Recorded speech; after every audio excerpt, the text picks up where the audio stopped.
नमस्कार मंडळी. आज आपण एका अशा ऐतिहासिक शासन निर्णयावर सविस्तर चर्चा करणार आहोत ज्याने ITI आणि तांत्रिक उमेदवारांच्या पदभरतीचे नियम अक्षरशः मुळापासून बदलून टाकलेत.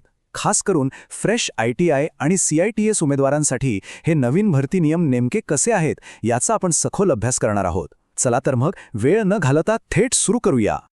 आजच्या या विश्लेषणात आपण काय काय पाहणार आहोत तर हा ऐतिहासिक नवा GR, त्यानंतर मुलाखती कशा रद्द झाल्या आणि सामायिक परीक्षा कशी असेल, फ्रेशर्ससाठी निर्माण झालेली मोठी संधी, मृत संवर्ग किंवा डेड कॅडर म्हणजे नेमकं काय, आणि सर्वात शेवटी या बदललेल्या परिस्थितीत उमेदवारांनी आता लगेच काय करायला हवं हे सगळे मुद्दे आपण कव्हर करणार आहोत.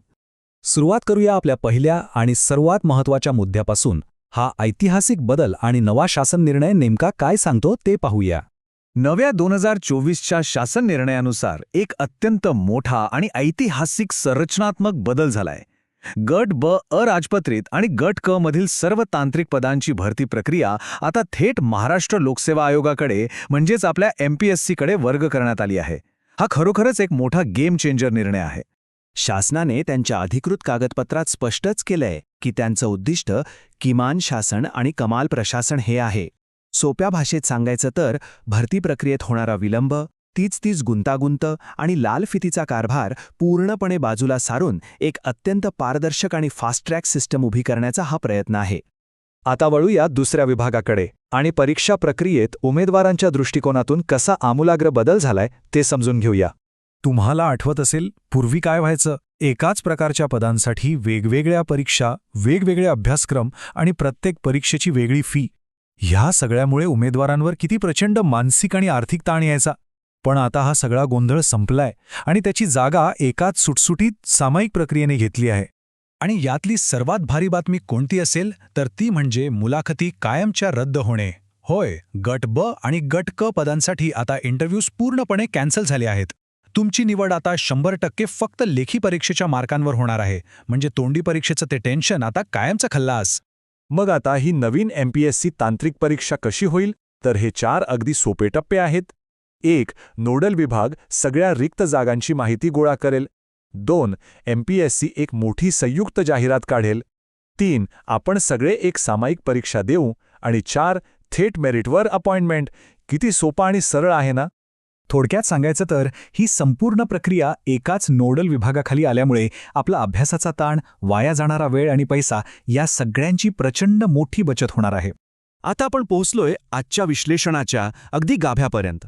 फ्रेशरसाठी जी अभूतपूर्व संधी उपलब्ध झालीय त्याबद्दल बोलूया. इथे खरी जादू झालीये. फ्रेश ITI आणि CITS उमेदवारांसाठी हा निर्णय म्हणजे एक मोठी पर्वणी आहे. आधी निदेशक पदांसाठी जी 3 ते 6 वर्षांच्या अनुभवाची सक्ती होती ना, ती आता पूर्णपणे रद्द करण्यात आली आहे. अनुभव नसलेल्या फ्रेश पासआउट उमेदवारांसाठी आता थेट दरवाजे खुले झालेत. याचा थेट पुरावा आपल्याला GRच्या परिशिष्ट 72 मध्ये मिळतो.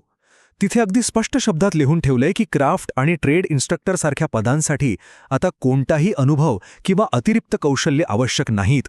याचा साधा अर्थ असा की जर तुम्ही नुकतेच पासआउट झाला आहात आणि तुमच्याकडे NIC, NTC किंवा CITS सारखी योग्य शैक्षणिक पात्रता आहे, तर आता सरकारी नोकरीत जाण्याचा तुमचा रस्ता एकदम क्लिअर आहे. अनुभवाची कोणतीही अट आता तुम्हाला अडवू शकणार नाही.